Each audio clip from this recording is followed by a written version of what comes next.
ramping up into the Christmas season, what tends to happen is there just starts to be this explosion of people contacting me, or people in general in the universe that are looking to go and do boudoir sessions for Christmas. And so you have a bunch of people just kind of signing up and for sessions, and then scrambling around, and there's a lot more people out there than normal trying to get ready for their Christmas sessions. A little bit of panic sets in, and so tonight I just wanted to come on to go over just some tips, just to review one of my guides that I send out to my customers to get ready for their sessions. So we're going to be just taking a look at a few quick items here today, not staying on too long, and going over a few tips that are really helpful no matter where you're going to get your session done. So I'm just going to go through a few of these things here just briefly, and I'm also going to flip over and start showing my guide that I use as well. And I'd have to say one of the most important things to do is get a good night's sleep before coming in for your session. And people get anxious, people get nervous, they get the jitters, and time again you see this. There's a lot of nervous energy, and people come in the morning of their session, and after they're there for about 10 minutes, they realize there's no need to be anxious, there's no need to be nervous, and all of a sudden all of this nervous energy goes away, and what happens is they just crash and they look really tired. So you have to get a good night's sleep, you have to get to bed early, because one of the things is Photoshop can fix a lot of things, but one of the things Photoshop can't fix is a tired face. So be sure that you get a good night's rest before you come in for your session. You got to do it. And then the second thing is also you got to eat. And as I said before, there's a lot of people who have that nervous energy. They don't feel hungry. And I've talked to people who haven't eaten in like 8 hours, 10 hours, 15 hours because they're so anxious. And then again, when they come into their session, suddenly the nerves all go away and then they crash because it is just, they realize how hungry they are and they haven't eaten in hours and hours and hours. So be sure to eat. Bring along some food with you. It's usually wherever you wind up going, you're in for your session for a few hours. And so you'll get hungry, and again, you'll go low energy. Bring water. You know, in my case, in my building, we always have water on hand and some other beverages, but bring something along to eat because you're going to need a snack. You're going to go low energy. You're going to look tired. And again, that's not a cute look in your album for Christmas. Nobody wants to look tired. So those are probably the two top tips. And what I'm going to be doing is just flip back and forth on my guide a little bit and just review a few things for people so that you can watch along, and I'll get my big head off of the screen here. And as far as getting ready, grooming and skincare is a big part of getting ready for your session. Let me bring this up, get a few things on here. Take this off. But when you come in and you're doing your session, these photos are forever. So it's really great to go out and take some good care of yourself, get your nails done, do whatever you have to do, because having gnarly nails in your pictures, they're going to be around for 5 years, 10 years, longer and longer, and you're always going to look back at those photos and say, oh, I should have done something about those nails. So a little bit of grooming and skincare definitely has to go into getting ready for your session. If you're waxing or going in for laser treatments, get that done at least a week or so ahead of time. Moisturize your skin is super important, especially in the winter, because skin gets dry. And again, it's something that really isn't easily fixed in Photoshop.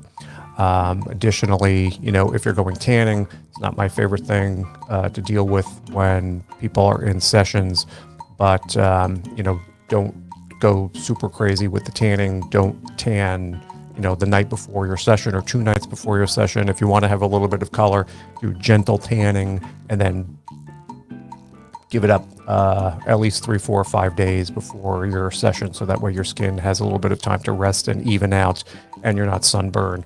And we deal a lot with this in the summertime. Sunburn, again, is a tough thing to deal with. Really strong tan lines are a tough thing to deal with and blend in with skin. So tanning, if you have to, go ahead and do it. It's really not necessary for a session at all. So if you're going to go tanning, then be careful. And then another thing I'd run into once in a while here are like bronzing powders. Do not wear any kind of a body makeup, body glitter, or anything like that when you are coming into a session, because you're going to be lying down, you're going to be touching everything, it's going to get all over the place.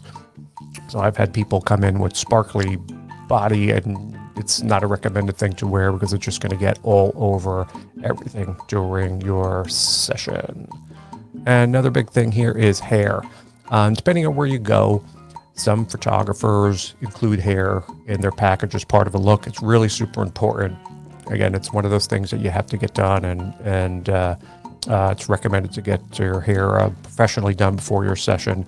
If it's not included or an option in yours, go out that morning, go to your salon and make an appointment to have your hair done quick. Doesn't have to be anything crazy, but there's a big difference, again, in the way those photos look from just doing it yourself to having your hair professionally done in the photo. So again, it's worth the time, it's worth the visit. And if hair is available with your photographer, always take hair as an option, and you'll be happy that you did. And the next thing is talking about, after a little bit of prep work, but essential items. And one of the things that people just don't know, they don't come in and people don't do boudoir sessions all the time, so they're not exactly sure what to get ready, what they need, what to bring. This could be its own topic in and of itself, so I'm just going to cover this briefly here. But most photographers, when you are working with them or you sign up for a session with them, will have some kind of a prep list, some kind of a getting started list, and they'll have some items to bring in. This can vary from person to person. Everyone sort of has the way that they handle a session and what they want people to bring.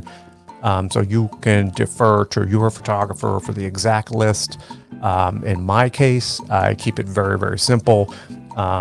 I usually start my sessions with actually dresses and clothes. Not everybody does that. It's just the thing that I do. I always like people to bring jeans in. Jeans are very cute in photo sessions.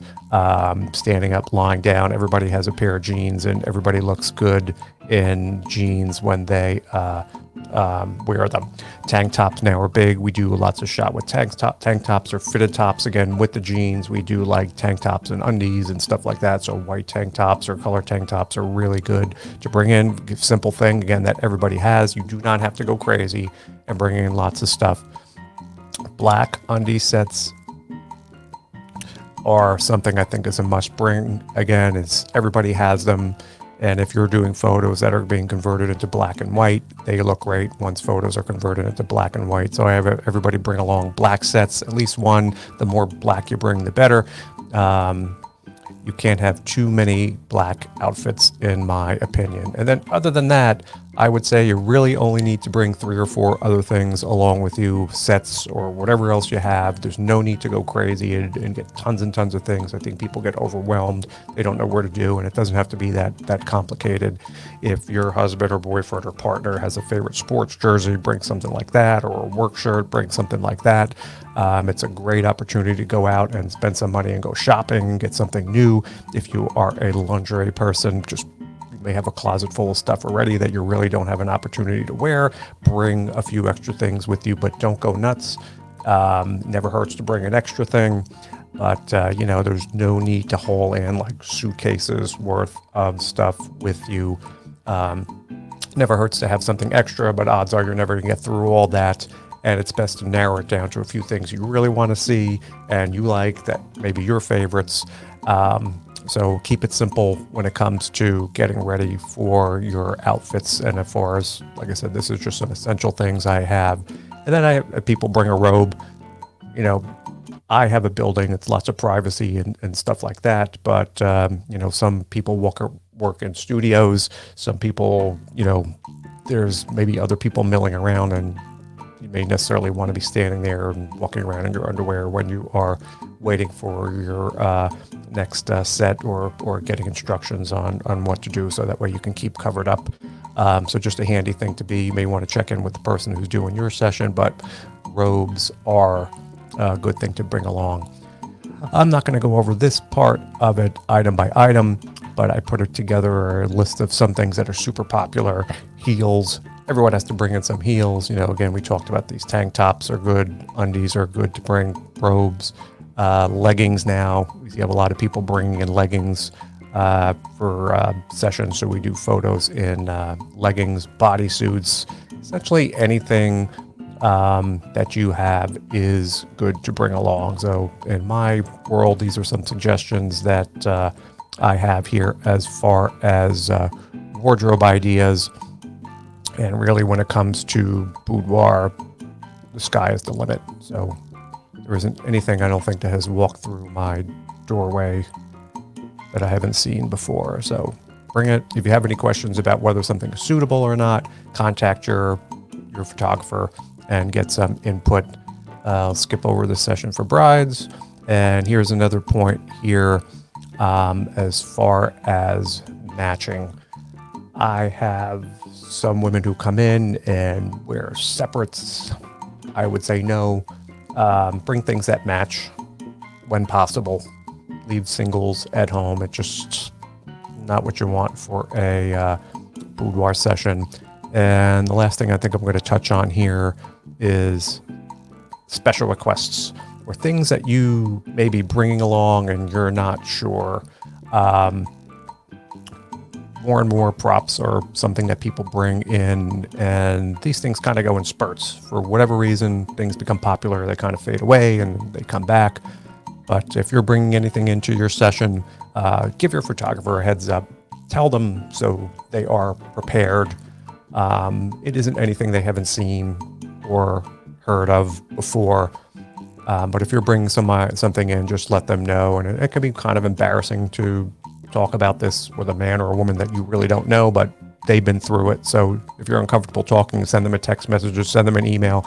Hey, I'd like to do some shots with some handcuffs or blindfold or whatever the case may be. Or you're going to do some shots that involve nudity. And nudity isn't anything that is out of the ordinary in any boudoir session. I don't keep statistics, but I'm going to say half wind up with some degree of nudity in them. So that's really nothing out of the ordinary, but just give a heads up. See on mine, I have this one little section where it says, it's kind of embarrassing to ask, but, so that way it can break the ice a little bit and people are a little bit more upfront about discussing some special things that they want to do, which is fine. Hey, it's all about having some fun, but just give a heads up as far as bringing in items. And so that was really it for this video. Just going to try to make another one or two as we get close to Christmas. So I want to thank everybody for stopping in. If you have any questions, just leave them down below in the comments of this video, and look forward to seeing you this Christmas season. And thanks a lot for watching. Bye.